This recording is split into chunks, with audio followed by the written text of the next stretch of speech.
English गुरु। मेरा नाम है Jyoti Prakash. Spot the error बहुत बहुत इंपॉर्टेंट है और आज के सारे क्वेश्चंस मैं लेकर आया हूँ सीडीएस के 2024 के जो क्वेश्चंस थे उनमें से। तो आइए करते हैं शुरुआत। First question, during recession, recession के दौरान जो मंदी का के हालात है उसके दौरान मेनी कंपनीज, बहुत सारी कंपनीज ऐसी थी हु वर कंपेल्ड, जिनको ऑलमोस्ट फोर्स करना या एक सर्टेन डायरेक्शन में जो नहीं करना चाहते हैं आप फिर भी वो काम करते हैं और वो भी किसी एक्सटर्नल प्रेशर या फोर्स की वजह से, तो उस केस में आप कंपेल वर्ड का इस्तेमाल करते हैं to decrease their workforce. अब यहाँ पर जो आपको चारों ऑप्शंस हैं, during recession many companies were compelled, और फिर लास्ट ऑप्शन है to decrease their workforce. No error का भी एक ऑप्शन है। तो देखिए, सबसे पहली बात तो ये कि अगर आप इस पूरे सेंटेंस को ध्यान से देखेंगे तो आप में से बहुत सारे लोगों को लगेगा कि इसमें कोई एरर है ही नहीं। जी हाँ, आपने बिल्कुल सही सुना। आप में से बहुत सारे लोगों को लगने वाला है कि इसमें कोई एरर नहीं है। लेकिन अगर आपका कभी भी 1% को भी थॉट प्रोसेस जा रहा है ऑप्शन सी की तरफ, तो मैं आपको बता दूं, डिक्रीज एक ऐसा वर्ड है जो बेशक आपको कंफ्यूज करेगा। सुनने में लगेगा कि डिक्रीज यार किसी चीज को कम करने के लिए तो इस्तेमाल होता है, लेकिन क्या वर्क फोर्स या हेड काउंट के केस में आप डिक्रीज का इस्तेमाल कर सकते हैं? The answer is yes, of course you can do it. Reduce इसका एक अल्टरनेटिव है, लेकिन इसका मतलब ये नहीं है कि यहाँ पर डिक्रीज एक इनकरेक्ट चॉइस है। तो अगर आप ऑप्शन सी की तरफ सोच रहे थे तो फिर वो आंसर नहीं है। देखिए, यहाँ पर एक जनरल फिनोमेना की बात नहीं हो रही है। एक बात हो रही है यहाँ पर एक खास रिसेशन की, जहां पर की कंपनीज को कंपेल किया गया या फिर कंपेल हुई कंपनीज अपने वर्कफोर्स का या फिर अपने हेड काउंट को कम करने के लिए। तो क्योंकि ये खास ओकेजन की बात हो रही है, तो यहाँ पर ड्यूरिंग रिसेशन नहीं, ड्यूरिंग द रिसेशन अगर होता तो ये आंसर, ये स्टेटमेंट पूरा का पूरा विदाउट एनी एरर होता। देखिए, आर्टिकल्स के साथ सबसे बड़ा चैलेंज ये है कि इसको लो इम्पैक्ट एरर कंसीडर करते हैं।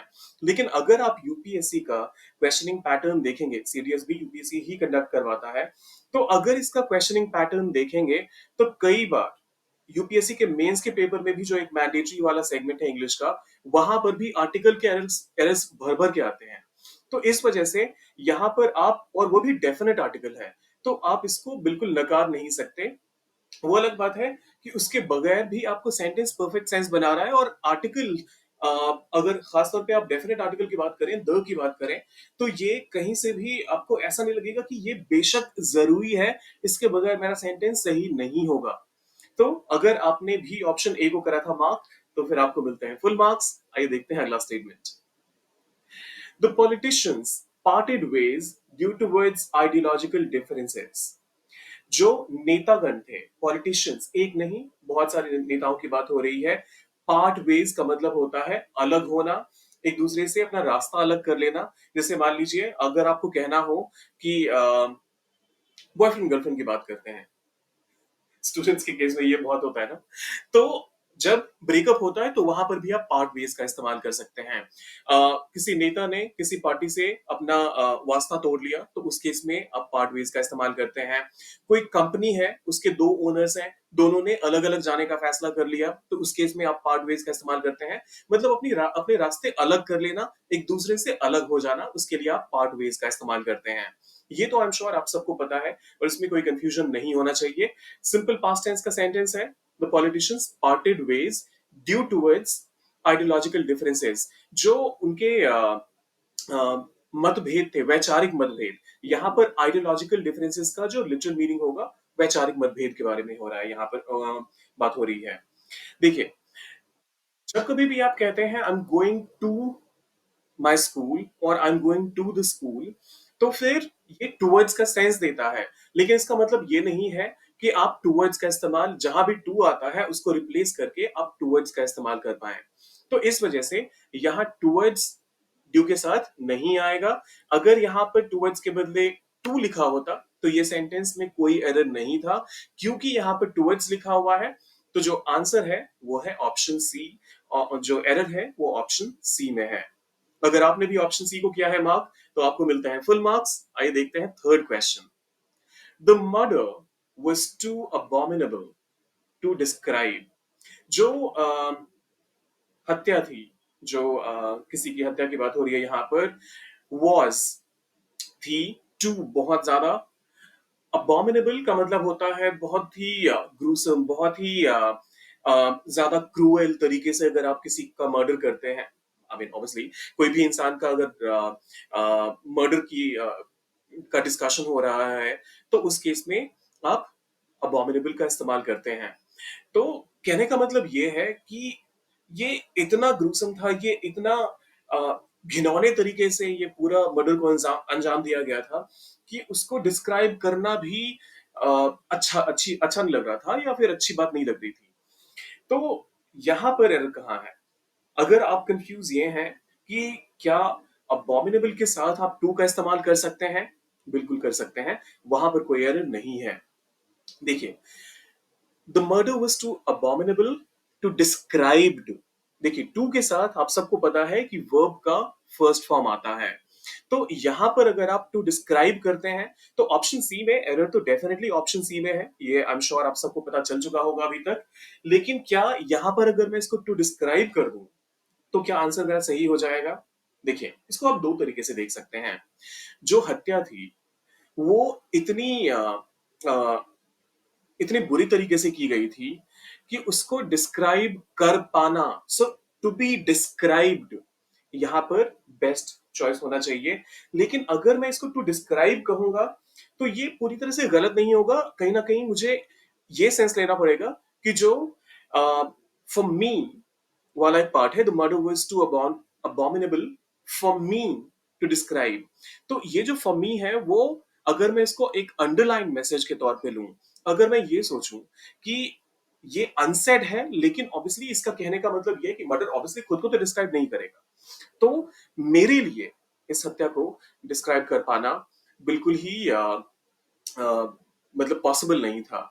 तो ये एक तरीका हो सकता है, लेकिन ये स्पोकन इंग्लिश में चलेगा। अगर आप रिटन इंग्लिश की बात कर रहे हैं और अगर आपको इसी सेंटेंस को सेंटेंस इंप्रूवमेंट वाली कैटेगरी में आपको आंसर करना हो तो फिर यहाँ पर टू बी डिस्क्राइब्ड आप लिखेंगे और वो आंसर फिर सही हो जाएगा।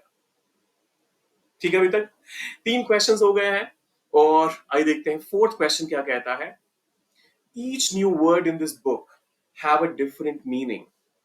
हर एक शब्द जो इस किताब में है, हर एक नया शब्द, ईच न्यू वर्ड, हर एक नया शब्द इन दिस बुक जो इस किताब में है, हैव अ डिफरेंट मीनिंग, उसका एक अलग मतलब है, उसका एक एक्सक्यूज मी, उसका एक अलग मीनिंग है। तो अगर आप इस पूरे सेंटेंस में एरर ढूंढ रहे हैं और आपको नहीं मिल पा रहा है तो फिर आपको सब्जेक्ट वर्ब अग्रीमेंट का जो लेसन था उसको रिवाइज करने की जरूरत है।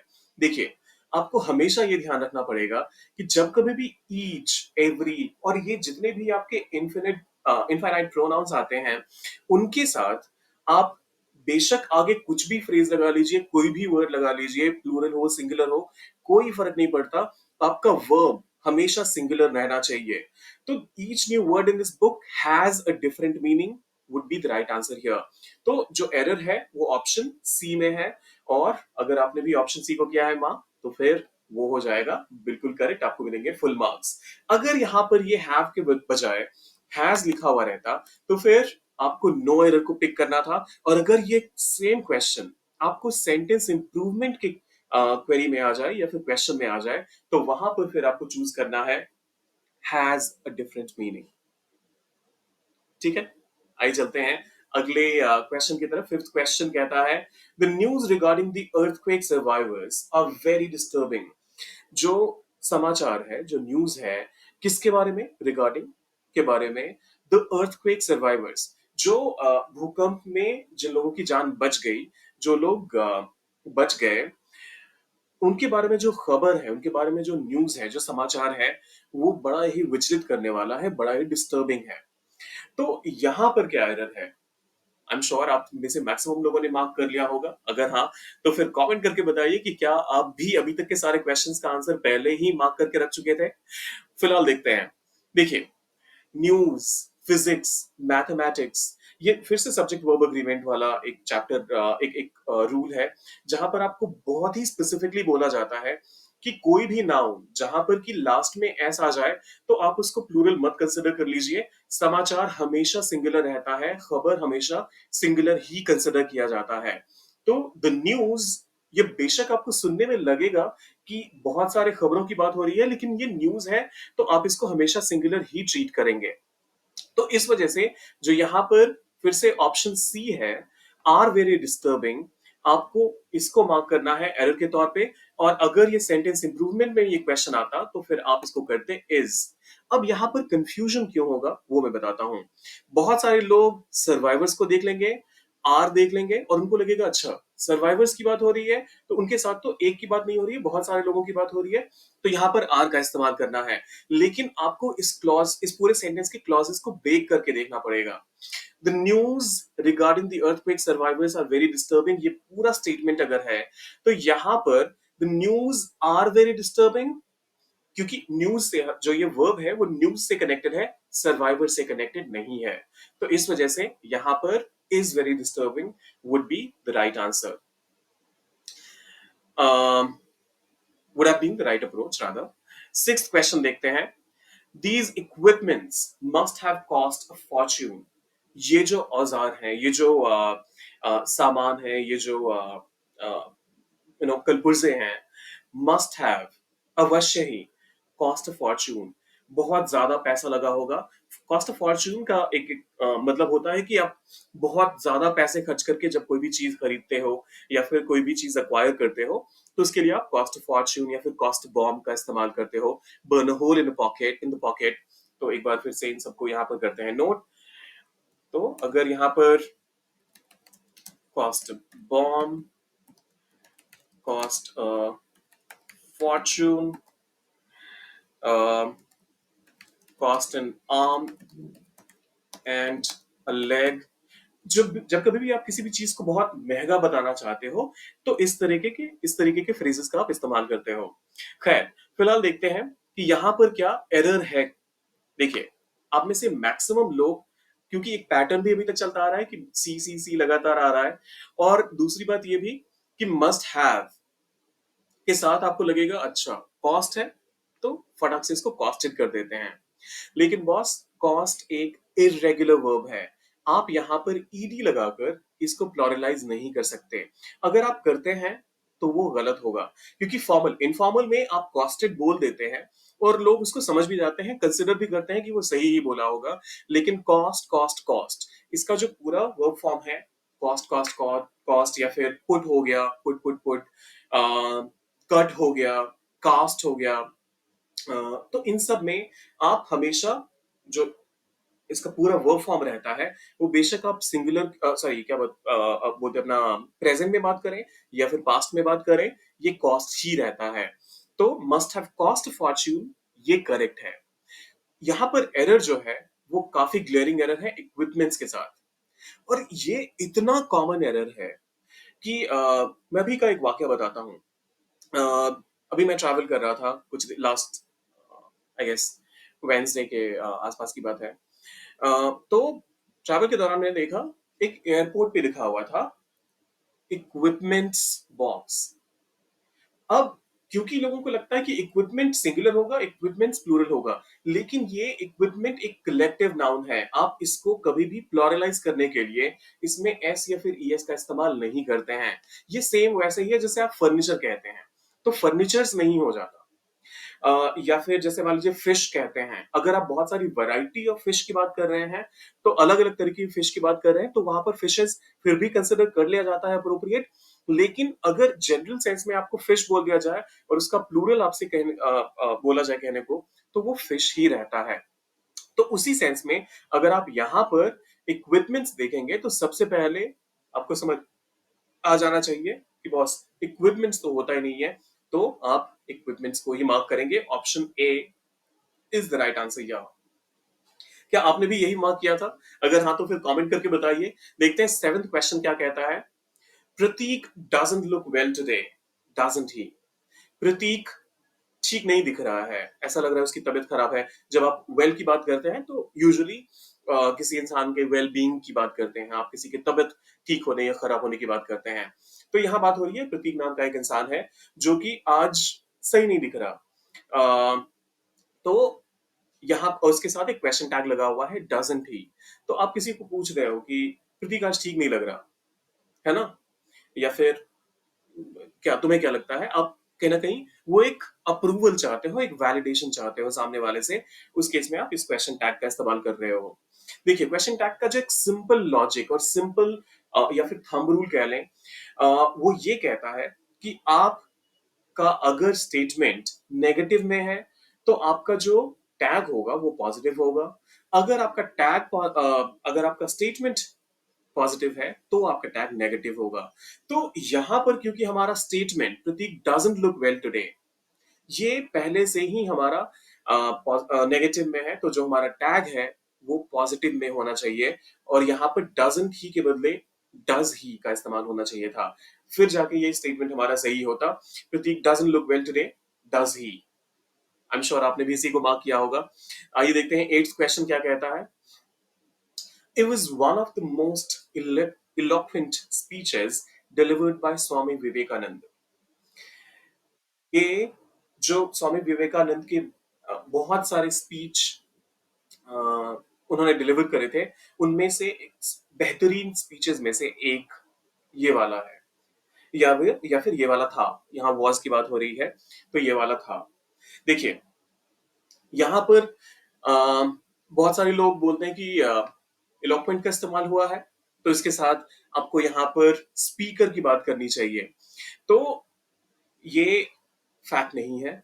आप किसी भी स्पीच के बारे में जब आप बात करते हैं, वो स्पीकर की बात करते हो तब भी आप उनके लिए भी इलोक्वेंट का इस्तेमाल कर सकते हो, और स्पीच जो होती है उनकी, उनके लिए भी आप इलोक्वेंट का इस्तेमाल करते हो।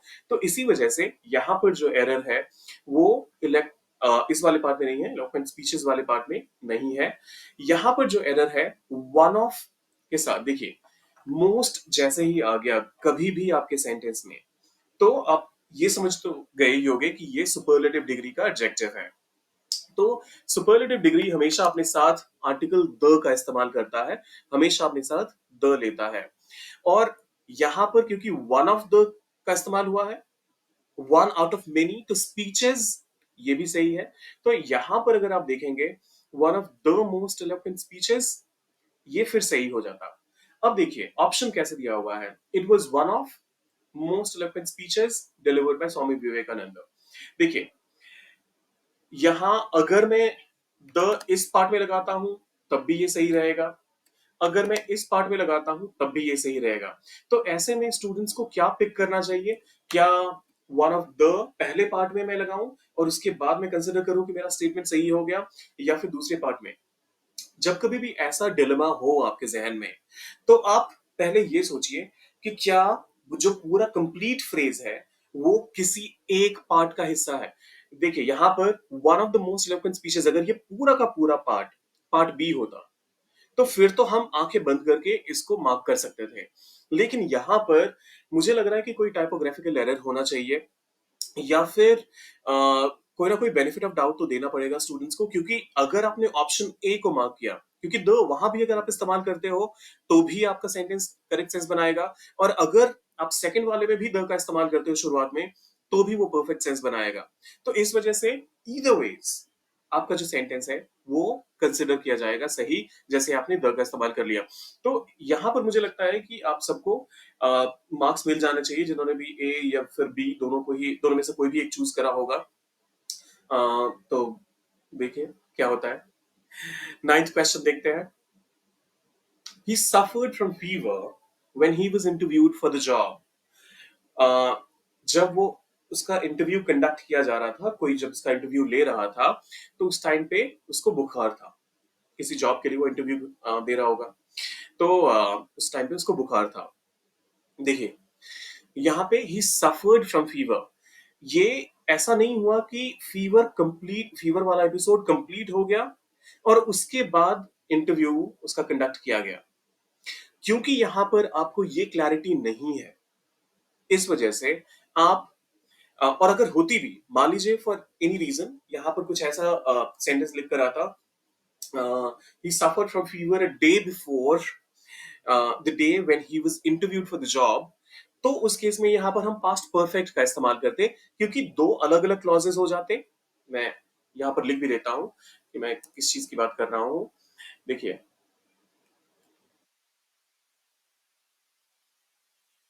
मान लीजिए यहाँ पर कुछ ऐसा लिखा रहता,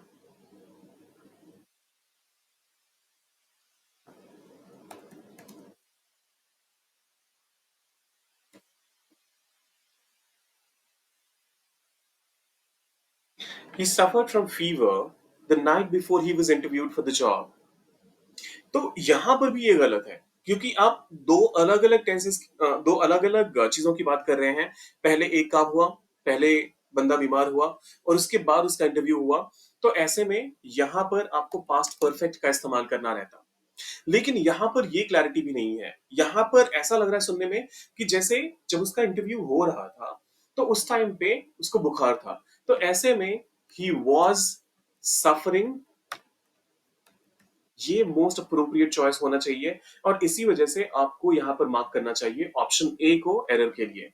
अगर आपने भी ऑप्शन ए को मार्क किया है तो फिर आप बिल्कुल सही हैं और आपको मिलते हैं फुल मार्क्स। अगर ये सेंटेंस इंप्रूवमेंट में होता तो यहाँ पर ही वॉज सफरिंग होता और फिर ये बिल्कुल करेक्ट हो जाता। आइए देखते हैं 10th question. He forced herself to eat, sorry she forced herself to eat. So she, उसने फोर्स किया, मतलब मन नहीं था, इच्छा नहीं थी, फिर भी जबरदस्ती उसने अपने अपने आप को पुश किया, अपने आप को फोर्स किया कि वो खाना खा ले। अब ऐसे में बहुत सारे लोगों को लगेगा कि यहाँ पर हर सेल्फ क्यों आएगा। अगर मैं यहाँ पर हर लिखता हूं तो क्या मेरा सेंटेंस सही होगा? देखिए, दोनों ही केसेस में आपका स्टेटमेंट सही रहेगा। अगर आप कहते हैं she forced her to eat, तो सेंस क्या आ रहा है कि उसने किसी और लड़की को फोर्स किया कि तुम खाना खा लो। लेकिन अगर मैं कहता हूं हरसेल्फ, तो यहां पर ये एक इंटेंसिव प्रोनाउन के तौर पे काम कर रहा है, रिफ्लेक्सिव नहीं है ये। हालांकि दोनों में ही हरसेल्फ ही होता है वो, लेकिन इंटेंसिव इसलिए क्योंकि इंटेंसिफाई कर रहा है उस पूरे एक्शन को कि उसने फोर्स किया खुद को। तो इस वजह से यहाँ पर ये इंटेंसिव प्रोनाउन कंसिडर किया जाएगा। और खाना खाने के लिए, अगर आप सब लोगों को लगता है कि इसमें कहीं भी एरर है तो आप गलत है, क्योंकि इसमें कोई भी एरर नहीं है। उसने खुद को खाना खाने के लिए फोर्स किया। और ये बिल्कुल क्लियरली एक सेंस बना रहा है, एक परफेक्ट सेंसिबल सेंटेंस बना रहा है। तो इस वजह से आप अगर इसको नो एरर की कैटेगरी में मार्क करते हैं तो आपको मिलते हैं फुल मार्क्स। कैसा लगा आज का एपिसोड वो जरूर बताइएगा। लाइक शेयर सब्सक्राइब, आप लोग वीडियोस देखते हो लेकिन ना लाइक करते हो, ना सब्सक्राइब करते हो, ना शेयर करते हो। और हाँ, कमेंट करके जरूर बताइएगा कि इन 10 सवालों में आपने कितना स्कोर किया।